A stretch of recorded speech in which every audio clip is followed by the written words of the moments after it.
When you want me to start talking? You're already talking.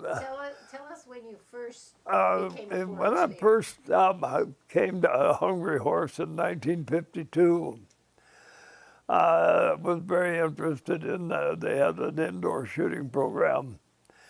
And I got down, they had the kids down there, but they weren't getting a whole lot of instructions. And I'd had some instructions in the service. And so they asked me if I would take over the junior shooting program there.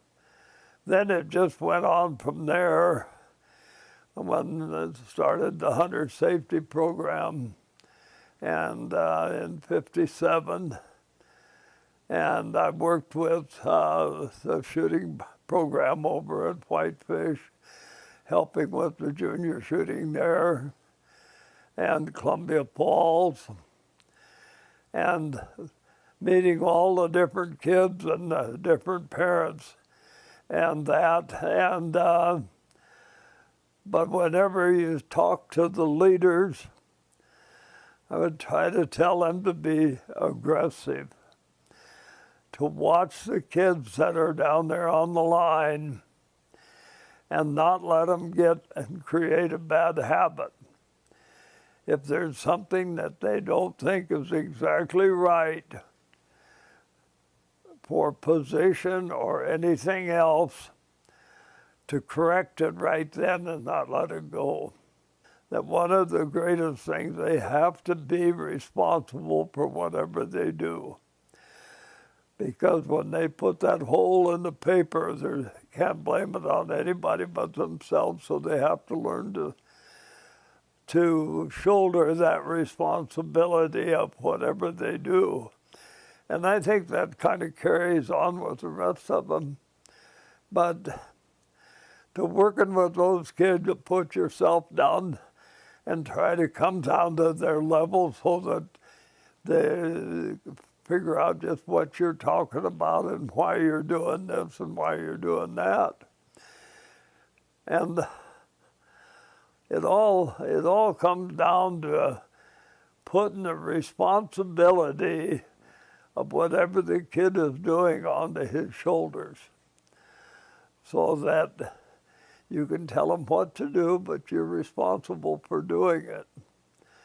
And if you do something wrong, you're responsible for that too. And praise the kids.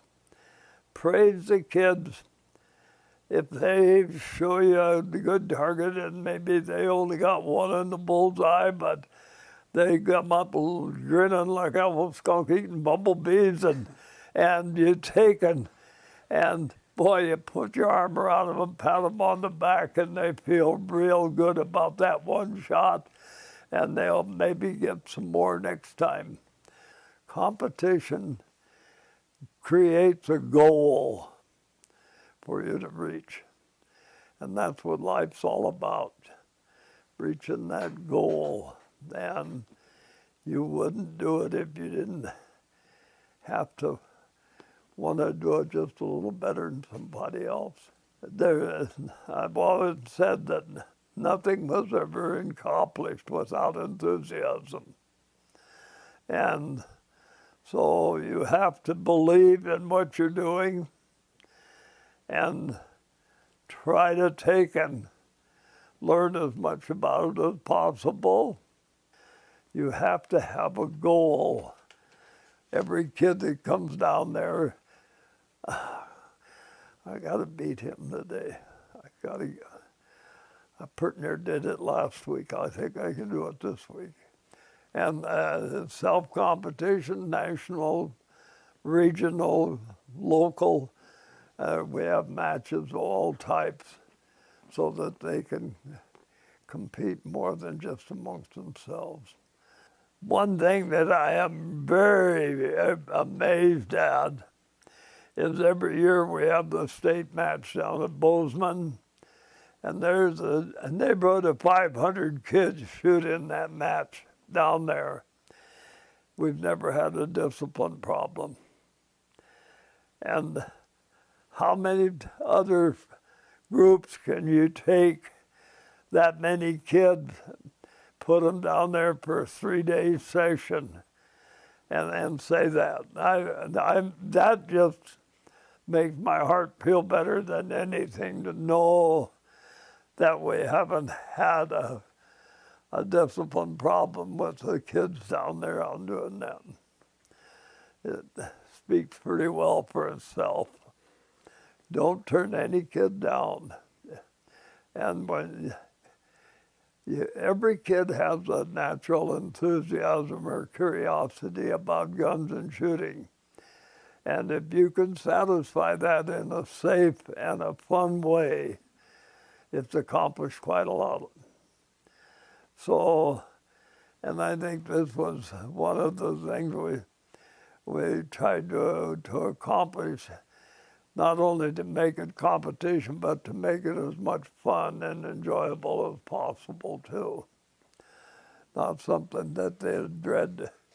Took them from 9 to 19 years old, and we just start them little rascals down there, and if they were pretty small and a hard time, we'd cut a gun down to where it'd fit them, and get them to where they'd feel equal to compete. We've had kids in wheelchairs. We've had kids with other handicaps. Had one little boy one time that was on chemotherapy with cancer. Every one of those kids got down there and and they were competing. And there was no other sport that they could compete in and be part of and feel as they were part of, other than the shooting program where they could come in and do that. And especially the kids in the wheelchairs, boy, they were tickled to death to be able to come in there and shoot with us and stuff. So I think shooting is something that it's an individual sport. You do it, you listen, you do it, you listen, you do it. And, well, I don't know how to explain it anymore. Just, so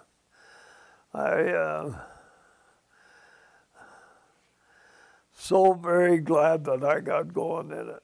I had the opportunity to do and work with the kids that I've worked with. Here, about 3 years ago, there's an old guy came up to the house here, pure white mustache and hair and whiskers, and he's a little humped over, and he stood there looking at the door, and I said, are you lost? No, I said, well, can I help you? He says, does the name Andy Houp mean anything to you?